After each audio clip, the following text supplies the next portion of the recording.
comes to coil packs, you have 8 in total. Some people recommend switching them all out every 100K, so you know that you're running at 100% with the coil packs. From my experience, these coil packs can last 150, 200K, even higher than that, and still run just fine. Normally, about 2 or 3 are going to need to be replaced.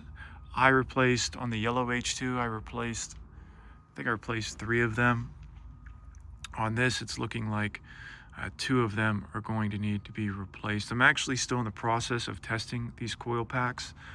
I'm going to be talking about that in this video and then in future videos. Something to keep note of, see how it's yellow at the top? The new coil packs, when you buy them, they're going to be black up there. So how do you test these coil packs? Start up your H2, let it idle for about, 10-15 minutes. You're going to get a temperature gun. What you're going to do is get a reading of each one of the headers.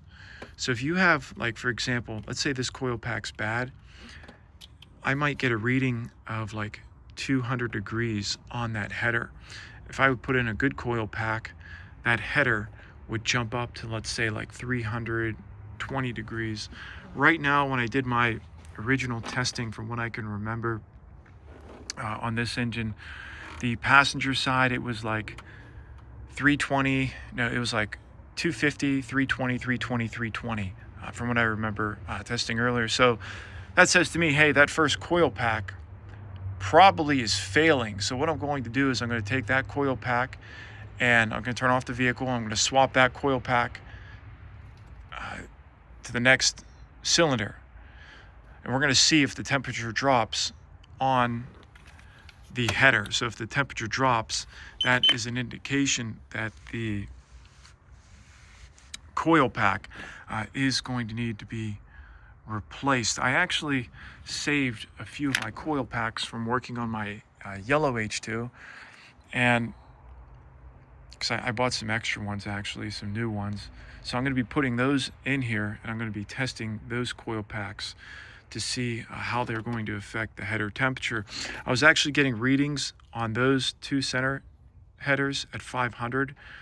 That one was at lower, so I want to do a little more testing, and I'm going to follow up to you guys in another video. I have also read online that when it comes to testing these, after you get your original numbers, what I recommend doing is just go for a quick drive. Go for a quick 5-10 minute drive, come back, and then get another reading. See what the reading is when you come back as well. So we want to compare all these numbers so we can determine if any of our coil packs are going to need to be replaced. Now, when it comes to your H2, I'm getting ahead of myself. I recommend doing a double oil flush when you first get your H2. If a vehicle was sitting for years, there's going to be sludge buildup. The way these pans are designed, or even if it has like 100, 150K on it, the way these pans are designed, it's like a flat square at the bottom and just sludge builds up there. So if you can, get your H2, for example, I've got this hill right here. I'll park my H2 up like this way, so the front of the vehicle's up there, and that'll help with draining the oil.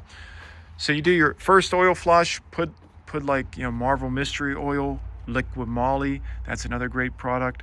Flush the oil, put fresh oil in again, flush the oil. Then for the third time, put good oil in. And when you do that process, you want to use good oil filters. You would be surprised how much sludge and crap can be built up, and it really does take multiple oil changes. It's a really great preventative doing that double oil flush. And truth be told, me talking about this, if somebody said to me every 25,000 miles they do a double oil flush, that's not a bad idea. So definitely something to keep in mind. So we have the oil flush completed. Some other things that we need to get done are all our fluids. Your front diff, you're gonna have to take off the skid plate, change off the front diff, change out the front diff fluid. It comes to the rear diff fluid. Again, you can see the drain port right there. Excuse me, that's the fill port. The drain port's on the opposite side. Transfer case. I recommend getting your transfer case. Again, you want to get that completed. In regards to the transmission, fluid being changed out, that can be difficult. That's something I'm going to be talking about in another video. Some other fluids, I'd recommend changing your power steering fluid. Pop off the return line down there. What you can do is get like a 3/8 extension and a clear hose, just drain it off into a bucket. You can either jack up your H2 or put some cardboard underneath it. So we want to get all our fluids changed out. If you can, get the brake fluid drained out, take that to a mechanic. If you cannot do that at home. My goal for you guys, again, what I'm attempting to do is not only get your H2 back up to 100% speed, but I'm preparing your H2 for long-term ownership over the next 5, 10, 15, 20 years. So I've got all our fluids changed out. We're in the process of testing our coil packs. Something else that I'd like you guys to do is install new Continental belts. You wouldn't believe, just by having these upgraded belts on your H2, how much horsepower you can gain back. In regards to the installation process of these belts, it's not that bad. This pulley right here may need to be replaced. So you definitely want to take your hand. I'm rubbing my finger across it right now. It feels nice and smooth. That pulley does not need to be replaced. You've got a tensioner pulley down there as well. Go online and you can look at some more descriptive videos.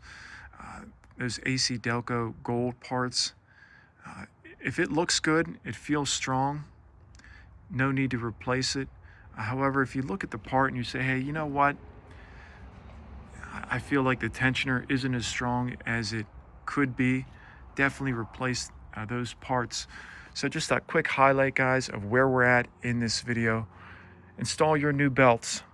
Once these belts are installed, you're more or less done in the engine bay, outside of a couple fluids that need to be changed out. So get your new belts on. I'm going to talk about those coil packs in my next video as I continue to test them on this vehicle. You get your front diff, rear diff, transfer case, and we have just taken a massive step into getting your H2 back up to 100% speed.